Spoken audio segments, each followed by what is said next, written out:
Estamos en el despacho de Pedro Beltrán Abogados y hoy vamos a hablar sobre la reciente imputación de la infanta. Lo vamos a hacer en primer lugar con Ángela Aquiles. Ella es estudiante de Derecho y de Administración de Empresas. Ángela, ¿qué tal? Hola, buenos días. Buenas noches.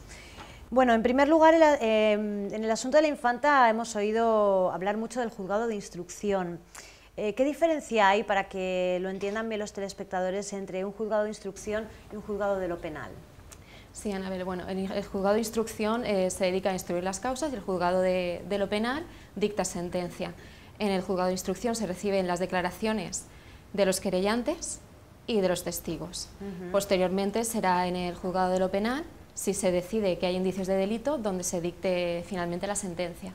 En el caso de la infanta ya se ha terminado la fase de instrucción, el juez ha considerado que sí que hay indicios de delito y por lo tanto se va a celebrar un juicio oral en la Audiencia Provincial de Palma de Mallorca. ¿Y no es un poco absurdo que tengan que practicarse dos veces las mismas pruebas? Sí, efectivamente, Anabel, resulta un poco absurdo, pero bueno, la ley de enjuiciamiento criminal data del siglo XIX, es una figura bastante antigua. Sin embargo, quienes están a favor de esta división de funciones argumentan que es para que el juez no se haya contaminado. ¿Qué significa esto de que no se haya contaminado? Pues que conoce mucho del asunto y por lo tanto es posible que no juzgue de forma imparcial. Sin embargo, esto no tiene por qué ser así, puede conocer profundamente el asunto y ser imparcial perfectamente, sobre todo en los casos tan importantes como el que tenemos ahora, y los casos de corrupción, en los que los asuntos llegan a tener hasta 30 volúmenes. El caso de la infanta tiene 61.000 páginas y el que conoce a fondo del asunto es el juzgado de instrucción.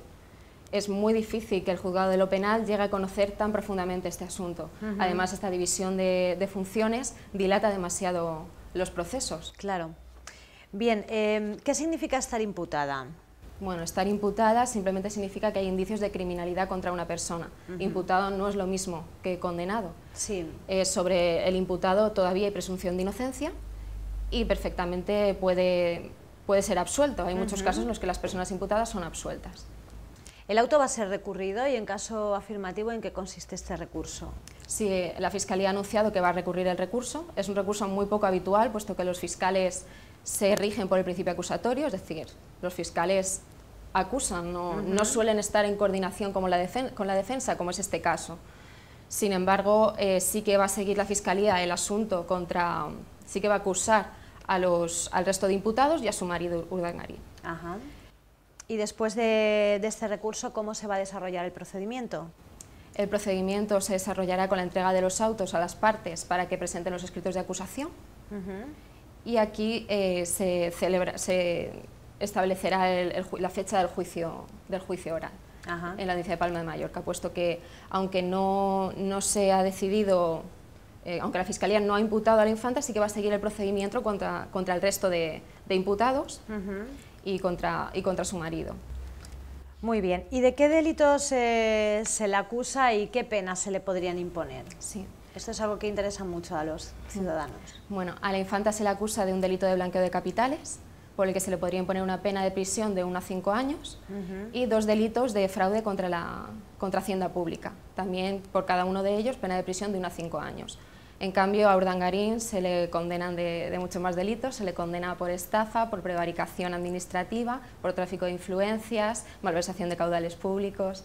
Bueno, y lo también, tiene un poco más difícil. Sí, aquí la pena podría llegar a ser de 8 a 23 años de prisión.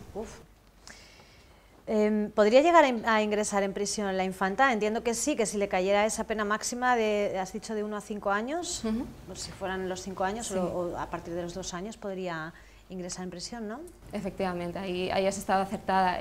Realmente lo que diga la sentencia puede ser perfectamente absolutoria, se entiende que no ha habido delito. Claro. Sin embargo, se la puede condenar a una pena de menos de 2 años de prisión. En este caso, el juez puede tomar la decisión, que es en todo caso discrecional, de que no ingrese en prisión por no tener antecedentes penales. Claro. Si la condena fuera superior a estos 2 años, es muy probable que tuviera que ingresar en prisión. En cualquier caso, sí que tendría que pagar la responsabilidad civil. En el caso de Urdangarín es muy probable que ingrese en prisión, puesto que se le acusa de un mínimo de 8 años. Claro, claro. Si resultara condenada la infanta, imagino que aquí no acaba todo, porque se podría recurrir, ¿no? Sí, exacto. El abogado de la infanta podría recurrir la decisión. En este caso, como se está juzgando en la Audiencia Provincial de Palma, se resolvería el recurso en el Tribunal Supremo. No tendría que volver a hacerse ningún juicio oral, no tendría que volver a declarar, sino que el Tribunal Supremo decidiría en vista de los escritos de las partes. Bueno, ¿y cuándo va a acabar todo esto? ¿Qué puede durar este proceso aproximadamente? Bueno, a partir de aquí. Sí, el recurso que se ha presentado contra la decisión que se notificó la semana pasada del Tribunal de Instrucción puede durar de 1 a 5 meses en resolverse.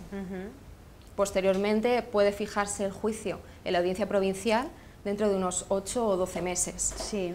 Y una vez resuelto, si fueran condenados, bueno, está claro que ya hay un poco de indicios de que va a ser condenado, al menos Urdangarín. Si fueran condenados, se podrá presentar un recurso que, como hemos dicho, se tramitaría en el Tribunal Supremo y podría tardar de 8 a 12 meses. En cualquier caso, la sentencia del Tribunal Supremo tardaría un mes desde la fijación del juicio. Y se podría decir que en unos 2 años Urdangarín podría ingresar en la cárcel y, en todo caso, la infanta si fuera acusada. En cuanto a la fianza, a Urdangarín se le ha pedido una fianza, pero no la ha pagado y sigue en libertad. ¿Por qué? Sí, en este tipo de casos hay 2 tipos de fianza. En primer lugar está la fianza para evitar la prisión provisional, es decir, en un caso de este tipo el juez puede tomar una medida provisional de que el acusado ingrese en prisión antes del juicio oral. En cambio, si paga una fianza, pues la que estime, si paga esa fianza no ingresaría en prisión, estaría en libertad provisional hasta que se terminara la fase de instrucción y se celebrara la vista oral. Sin embargo, a Urdangarín no se le ha condenado, no se le ha establecido esta fianza, sino que se le ha establecido otro tipo de fianza. La fianza que se le ha establecido es la por responsabilidad civil. Sí. En este delito se estima una responsabilidad civil de 8 millones de euros. Él deberá presentar bienes suficientes, o debería haber presentado bienes suficientes para que se cubriera esta fianza. Sin embargo, no lo ha hecho, por lo tanto se le están embargando los bienes, que es lo que hemos podido ver últimamente en los medios de comunicación, que le embargaban unos cuadros y todo esto. Sí, sí, sí. Bueno, ¿por qué la infanta está siendo juzgada en Mallorca y no en el Tribunal Supremo? Bueno, la infanta está siendo juzgada en el Tribunal de Mallorca porque principalmente los hechos ocurrieron allí, los hechos delictivos.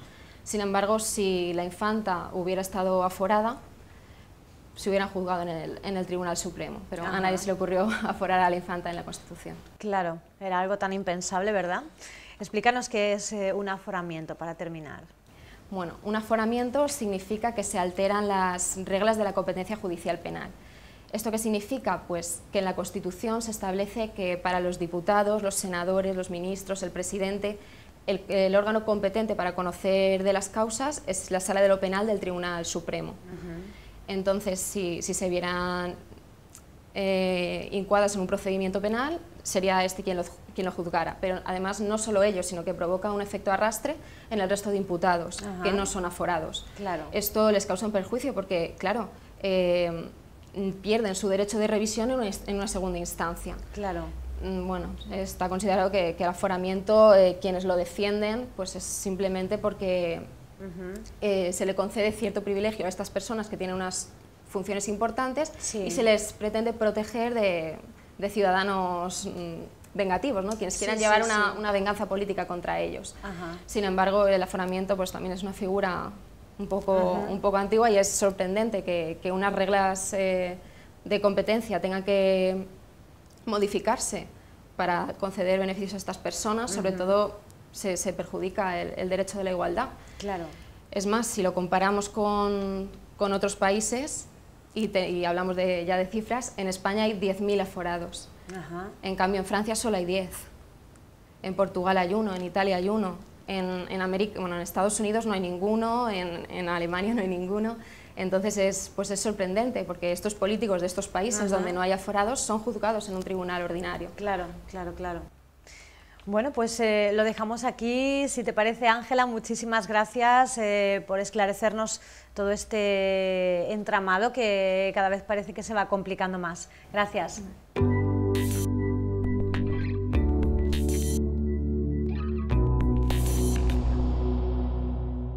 Continuamos y lo hacemos con Pedro Beltrán, quien dirige este despacho, además presidente de la Asociación Europea de Abogados. Pedro, ¿qué tal? Muy bien, buenas noches y muchas gracias por venir a nuestro despacho una vez más. Gracias.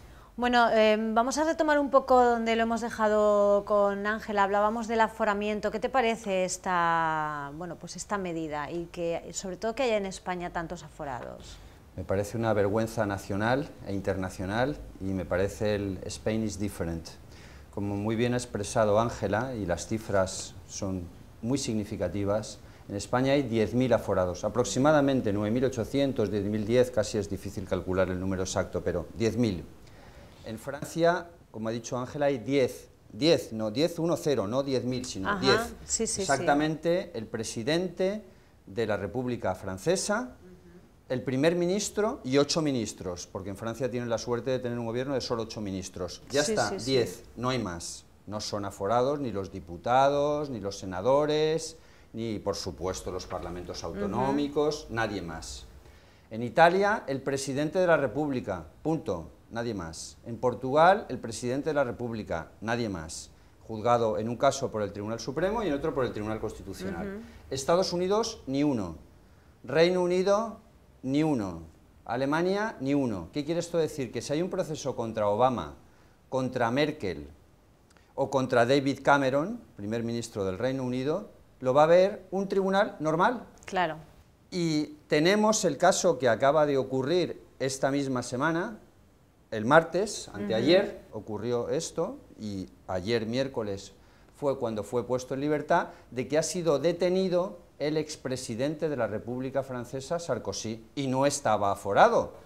No estaba aforado, ¿por qué? Porque ya no es presidente de la República y porque en Francia, como acabo de decir, solamente están el presidente de la República, el primer ministro y los ministros. Por tanto, Sarkozy ha sido detenido por un tribunal, por la policía, y se lleva a un tribunal normal, ordinario.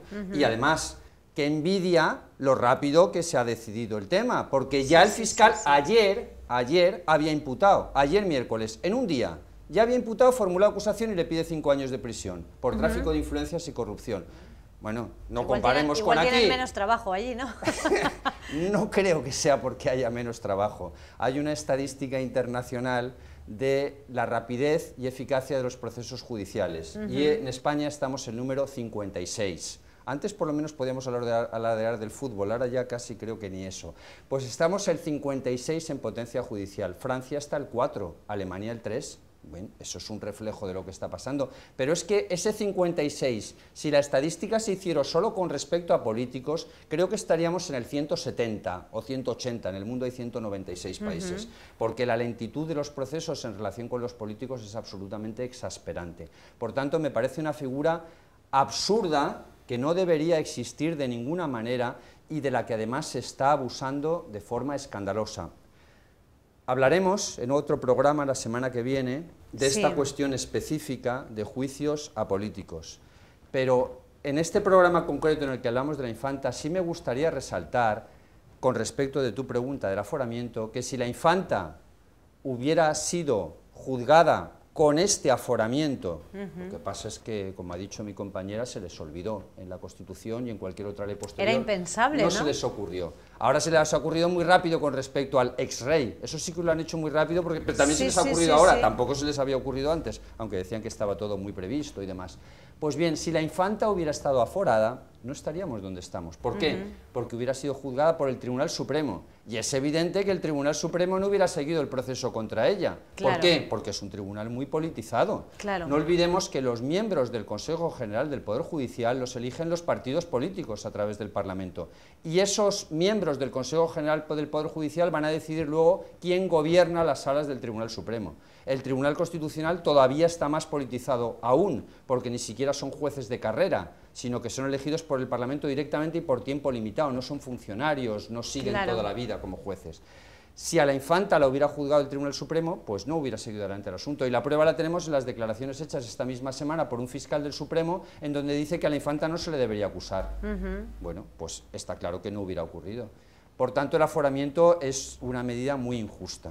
La verdad es que escuchándote hablar, Pedro, da un poco de miedo, porque realmente cuando esa frase que parece que es una frase hecha de que existe una justicia para unos y otra justicia para otros, en este país se está poniendo de manifiesto que efectivamente es así. Sí, totalmente cierto. De todas maneras, este tema me gustaría abordarlo con más detalle en un programa específico que tenemos la semana que viene, en el que vamos a hablar de juicios apolíticos y nos detendremos un poco en esto que acabas de formular tú ahora. Muy bien, pues continuamos con la infanta y a mí me gustaría que aclarásemos, porque a veces no queda claro, quizá por desconocimiento de la terminología jurídica, quizá porque no se quiere entrar tan a fondo en el asunto, pero a veces no queda claro en los medios de comunicación exactamente de qué se acusa a la infanta Cristina. Pues es una pregunta muy acertada y lo primero de que se le acusa está aquí, en este auto. Tú me decías que el otro lo paseaba por la televisión, ya tengo la segunda novela, porque este es el segundo. Esta es un poco más corta que la anterior, son 167 hojas, la otra tenía 240, la otra era más voluminosa, una versión un poquito más resumida. Y aquí se explica por qué se le acusa. No es fácil resumir aquí 167 folios en este programa de televisión, pero lógicamente sí que me puedo centrar en 3 puntos más claros que puedan entender los telespectadores. La primera acusación, y esta es clarísima y rotunda, y es indignante que el presidente del gobierno, señor Rajoy, ande diciendo que espera que la infanta sea absuelta. No se ha leído esto y debería leérselo porque es un tema importante para el país. La primera acusación es que ella se autoalquila a una empresa, la famosa empresa Aizón, ligada con el caso Nos, se autoalquila su también famoso palacete de Pedralbes. Es decir, ella compra una vivienda para vivir, de lujo, que es de donde nace todo el problema, porque comprar una vivienda de 6 millones de euros, se meten en 3 millones de euros de reforma, nada menos, y luego no lo pueden pagar. Necesitan pues defraudar y engañar para poder pagar, este es el resumen. Pues bien, ella, esa vivienda en la que es una residencia, la alquila a la sociedad, pero es falso, porque ahí la sociedad, como dice el juez, no tiene ninguna actividad. Se ha probado que es una sociedad pantalla, que es una sociedad que no tiene actividad ninguna, que no realiza ninguna acción concreta de ningún tipo. ¿La alquila para qué? Para deducirse gasto y para a la vez quedarse parte del dinero. De lo que han engañado, lo alquila, lo recibe el dinero ella, y ese contrato de arrendamiento, tanto que dicen que la infanta no ha firmado, perdón, ese contrato de arrendamiento lo firma ella en su doble condición de propietaria de la casa, porque estaban casados con separación de bienes, pero ella tenía el 50%, o sea, propietaria, arrendadora y además como arrendataria, en nombre de la empresa. Por tanto, hay una doble firma y evidentemente sabía que estaba firmando algo que era ilegal, porque no te puedes alquilar, eso es un engaño a la hacienda pública rotundo. Pero es que luego todas las obras de la casa también las cargan a la sociedad, lo cargan absolutamente todo. La instalación eléctrica, televisiones, cualquier cosa, ellos usaban la sociedad para sus gastos personales. Segunda acusación, 5 personas han declarado en los autos, 5 empleados domésticos, que como dice el juez, en principio no tienen por qué mentir, no tienen por qué estar engañando, son de ninguna forma, no se les ve ningún interés particular para mentir, y han dicho que la infanta, la propia infanta, les comunicó que podían trabajar en la casa como empleados domésticos, tenían 5, no está mal, cocinera, limpiadora, no sé qué más harían, algún masajista, no sé exactamente cuáles eran las funciones, pero había 5. Estas 5 personas, la infanta les dijo que les iba a pagar en negro, palabras literales, y que podían trabajar, eran además inmigrantes ilegales, otro añadido más. Y es que es tremendo, pero ¿cómo está todo aquí detallado en estos folios? ¿Cómo se ha arriesgado una infanta de España cuando no lo hacen?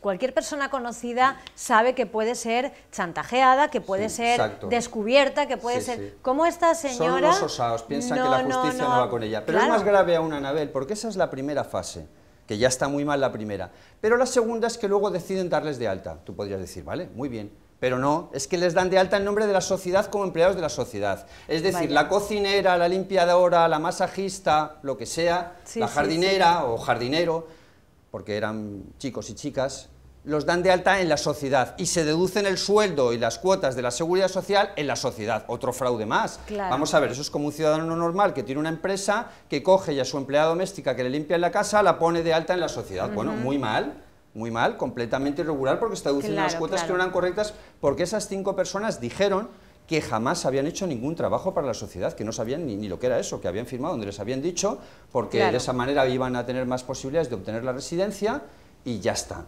Segundo fraude. Tercero, que es el más espectacular y que abarca muchas hojas de este auto. Sí. Hay 7 hojas en las que se detallan los gastos que hace la infanta con la tarjeta de crédito de la sociedad. Otro fraude. Puede utilizar la tarjeta de crédito de la sociedad para gastos de la sociedad, pero no para sus gastos personales. Claro. Y es espectacular el uso de la tarjeta de crédito. En el capítulo pequeño están 4 libros de Harry Potter, pero esos son la anécdota. Es que se compra botas de señora y los mete en la contabilidad. Es que paga un viaje a Río de Janeiro de 5.000 euros. Es que paga un hotel a Washington, Nueva York, compras diversas, joyería.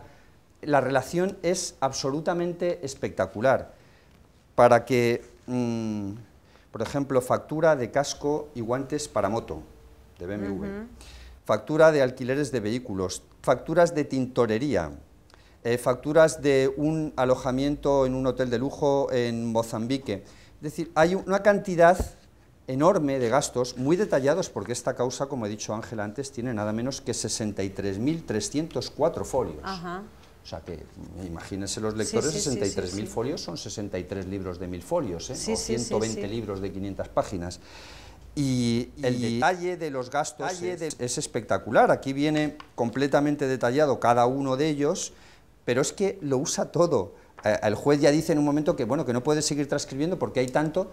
Por ejemplo, cada vez que pone gasolina, lo usa con la tarjeta de la sociedad. Cada vez que aparca el coche en un vehículo, lo usa con la tarjeta de la sociedad. Pero ella no hacía nada para la sociedad, o entonces nos estamos engañando todos aquí, porque, o sea, o haces para la sociedad y son gastos de la sociedad, o no haces nada. Evidentemente un viaje a Mozambique, a un safari, a esta familia parece que le gustan mucho los safaris, pues no tiene ninguna relación con la actividad de la sociedad, y los viajes a Nueva York y demás, si la sociedad no tenía actividad, por tanto cualquier cosa que se haga tampoco la tiene. Claro, claro. Hay podríamos hablar de una cuarta parte que no está en el auto de imputación, y esto se escapa a mucha gente, este detalle. Es decir, el juez inicialmente imputó también a la infanta por todos los delitos de Urdangarín, todos. Pero la audiencia de Palma le corrigió y dijo, bueno, ella no tenía por qué saber de todas las actividades ilegales de su marido. Sí. Por tanto, se ha reducido el ámbito de la imputación, es correcto. Pero todo esto que hay aquí, aunque no fuera delito, porque puedes decir, es que no pasa de la frontera del delito fiscal, es que sí que pasa, porque hay facturas que Hacienda da por válidas que son claramente ilegales, que no son correctas, y aquí Hacienda, Abogacía del Estado y Fiscalía están actuando a favor de la infanta. Entonces, aunque todo esto no fuera realmente delito, lo que sí que está claro es que es completa y absolutamente inmoral. No, por supuesto, y por eso no se puede defender, porque una infanta de España, o cualquier persona, un político, cualquiera, no puede contratar empleados en negro, no puede pagar gastos personales con la tarjeta de crédito de la sociedad. He olvidado decir antes cumpleaños para los niños, por ejemplo. El cumpleaños de los niños lo meten en la sociedad, eso es increíble. Claro, claro. El cumpleaños de Urdangarín, hasta un payaso, la factura de un payaso animador infantil, también lo meten en la sociedad para animar a los niños. Eso no tiene... Está muy, muy mal lo que han hecho. Y se está explicando muy mal, no por los medios de comunicación, sino por Rajoy, el fiscal, que es indignante los escritos que está haciendo, porque vamos a ver si que hay una base muy sólida, y en general parece que si la infanta fiscal, que he ganado, no había nada. No, por favor, vamos a entrar un poquito más en los detalles, porque a veces vamos solamente a una esencia demasiado concisa y nos olvidamos de los detalles, que los detalles son tan importantes como la esencia. Entonces, no basta con ganar un juicio penal y decir, no, aquí no había absolutamente nada, la infanta no ha hecho nada. No, no es cierto. La actuación de la infanta es absolutamente irregular. Y muy mal el ex-rey también, porque todo esto era muy fácil de saber. Vamos a ver, ha llevado 4 años la instrucción, pero no podía el rey haberle pedido explicaciones. Y cuando vio lo que había, si se actúa con un poco de diligencia, cualquier propietario de una empresa que un empleado tiene un problema le pide, vamos a ver qué es lo que hay, a ver tu contabilidad, tus cuentas, que estás usando la tarjeta de la sociedad para todas esas actividades, a ver, disculpa, que tienes 5 empleados en la sociedad y no haces nada, no. Y recordemos las cifras, nos han robado aquí en la Comunidad Valenciana 3,6 millones de euros, que es donde más han robado. En la Comunidad Balear 2,5 millones de euros. Intentaron robar en Cataluña y no lo consiguieron. bueno, son cifras muy altas y han hecho un daño muy grande a todos los contribuyentes, porque ya está bien de estar pagando impuestos, de restricciones, etcétera, para que estos sinvergüenzas, que no tienen otro nombre, los dos, tanto él como ella, se lucren del dinero que estamos pagando todos. Bien, pues lo vamos a dejar aquí, seguiremos hablando de este asunto porque obviamente va a dar muchísimo que hablar, Pedro, y te agradecemos que arrojes luz sobre el tema, porque es un poco lo que tú decías, al final, si sale absuelta, quedará como que no ha pasado nada y normalmente pues el ciudadano de a pie no va a entrar en el detalle como estamos entrando nosotros en este momento, con lo cual creo que es una función la que estás haciendo hacia el ciudadano que es muy válida para que todo el mundo sepa que pase lo que pase, aquí ha habido, como mínimo y hasta que se demuestre lo contrario, un daño moral enorme para el país. Bien, lo dejamos aquí, Pedro, gracias. Gracias Nos vemos a ti, la próxima gracias semana. Información TV, muchísimas gracias. Bien, pues la próxima vez que nos veamos lo haremos para hablar de los juicios a políticos, lo haremos aquí en el despacho de Pedro Beltrán, así que les esperamos la semana próxima en este mismo lugar para continuar hablando de actualidad jurídica.